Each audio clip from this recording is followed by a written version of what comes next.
Great, thank you very much, and good morning to everyone. So I've been asked to talk about other multi-stakeholder initiatives and to try to provide a bit of context for where RSPO sits in that. And what I want to do is just to start off by reminding us what multi-stakeholder initiatives are and why they're important, because I think sometimes when you're in the middle of being a multi-stakeholder initiative, it's good just to step back and think about that. So, at least for me, I think multi-stakeholder initiatives have two really defining attributes. First of all, they're inclusive, so both the governance and the technical development involves representation from all the different relevant groups.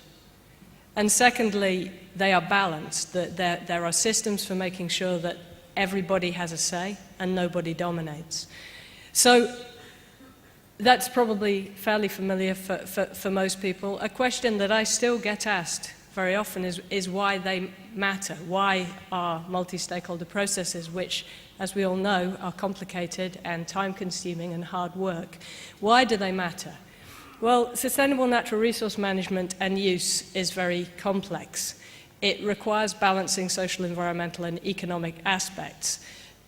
We all agree on that, but there's still, even after 20 years since the Rio conference where people really first started talking about that, there's still no generally agreed definition of what exactly that means in practice.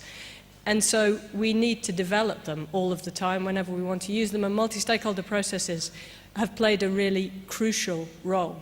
And there are two areas where I think they're really important, and I think it's worth reminding ourselves of that, and particularly perhaps now as we face ahead of us the revision of the P&C and everything that will go with trying to revise a set of P&C through a multi-stakeholder process.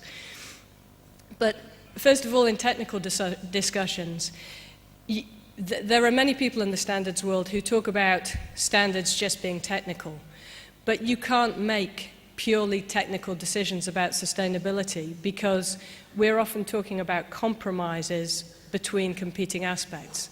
There's no absolute right and wrong. A lot of it is societal decisions about how we balance things. You can't do that just with a technical group. You need to have people that represent different viewpoints in order to come up with the right balance and the right answer. And secondly, in many cases, and oil palm is no exception, there's lots of missing information. So we're often working with best guesses. And we need to have a range of different views on what's appropriate for that. So from a technical point of view, I think it's good to remind ourselves that it is really crucial to have a multi-stakeholder process, and technical groups don't fill exactly the same role. It's also very important for governance. It's not enough just to involve people in the technical bit. The governance matters too, because the governance controls the way that the whole process works.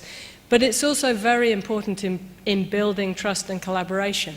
And that doesn't always work perfectly. I think every roundtable I've ever been to, and I've been to all but 2 of them, there's always some argument between people, there's always some issue that we have to deal with.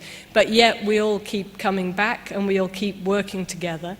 And at national levels around the world, multi-stakeholder processes help bring together different groups to find common ways forward. So they really matter. So just in summary, when you look at different initiatives, there is a continuum, if you like, from single interest right through to multi-stakeholder processes, and they are not the same, they differ. So around the world, there are lots and lots of different initiatives and lots of multi-stakeholder initiatives too. I'm not going to talk about all of them, and lots of you are involved in many of them and can give more information, but just a few of the other things that are around to give a flavour for those of you who've been much more involved in RSPO. There is a roundtable on responsible soy, which is particularly active in South America. Bon Sucro, which is a sugarcane roundtable. There is roundtable for cotton. There's the FSC, the Forest Stewardship Council, which has been around for a long time. There are lots and lots of different roundtables. There's also multi-stakeholder initiatives for different things. And if you look, there's also a number of more single interest initiatives. Things like SA8000, which many of you will be familiar with, which looks at workers' rights. Fair trade, which is increasingly widely used. In the Amazon, there is a moratorium on deforestation from the soy industry that focuses on a specific issue. And there's also sector approaches which are not multi-stakeholder processes, but many of you will be familiar with. Global Gap is very widely used for agriculture. ISCC has been used recently for the biofuels market. And if we look at those, then first of all, looking at the initiative governance, if you look at that range from a single interest through to multi-stakeholder, the RSPO is really a multi-stakeholder initiative and sits there with others like the RTRS, which have the same kind of governance structures and balanced involvement. The single issue things like fair trade tend to involve people who are interested particularly in fair trade for obvious reasons, while many of the other schemes are much more single interest schemes. It's interesting to look at when the schemes appeared and where RSPO fits into that. There was a whole flurry of kind of developing these schemes in the 1990s, and then there was a bit of a break, and then RSPO appeared in around 2004, and all of the other agricultural schemes have kind of come afterwards. But RSPO was a little bit ahead, and I think it's, in my experience, certainly with the ones I work with, however many problems we may feel we have, I think RSPO has managed to maintain that edge of being a bit ahead of everyone else. In general, if you look across all of the different schemes, they are delivering fairly similar things, although not identical. Production requirements, and more those production requirements tend to cover the same range of issues. So anyone who is familiar with RSPO, if they pick up the RTRS requirements or the Bonsucro requirements, they're going to see lots of things there that look very familiar. The wording may be different, the order may be different, but the kind of issues and the kind of requirements are similar. All of them have supply chain requirements, and more of us are thinking it would be very convenient not to have to do separate supply chain for all of the different things that exist. Many have optional additions, EU Red, GM Free, those kind of things that, again, we're familiar with the EU Red add-on idea for RSPO. All of them have or many of them have certification and accreditation.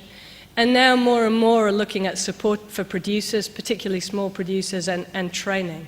So there's lots going on, and there's beginning to be more and more people discussing how we can bring learning from one set of roundtable experiences into others, because there's lots of overlap. And many companies are involved in more than one. Many buyers are involved in more than one. Many NGOs are involved in more than one. And so there's lots of scope for learning and across the different roundtables. If you look at the current status, and other people might perhaps argue slightly with this, but I think really what you see is there is a bunch of initiatives that have been around for a long time. The FSC, Fair Trade, they've been around for a long time. They've already gone through a big learning process, and they're well established. And then you have a bunch that are kind of incipient, and I think RSPO sits in between those two. We are ahead of many of the other newer roundtables, but we are still in a position that we could learn some things from some of the older established ones. I think actually we could teach some of the old established ones some things as well. But I think that the RSPO has made phenomenal progress and is in fact seen as a model by lots of other roundtables, that people are increasingly interested to know how does it work and how do things get done. And it has a lot to teach the other roundtables. So if I look across all the roundtables that I work with or Proforos works with, and we work with I guess 10 or 12 of them at least, what does the future hold? There's growing experience now of what works and what doesn't. And though I think it's really important that people go through a process of learning for themselves, I also think that we can learn from what's already happened. The increased coverage and credibility of all of these schemes means that they are being seen more and more by big brands, by governments, as a proxy for good practice, and I think they are going to get used much more. There is an increasing focus on their possible link to RED, which we will hear about a bit more later on. And also all of them really are facing the same challenges, and those we have to focus on. A much stronger focus on the consumption end, better inclusion of small producers, and dealing with multiple schemes, and how do we deal with the issues of expanding numbers of schemes. So hopefully that gives you a very brief overview of where RSPO sits in relation to multi-stakeholder processes, and Darryl will now talk a bit more about RSPO in detail. Thank you.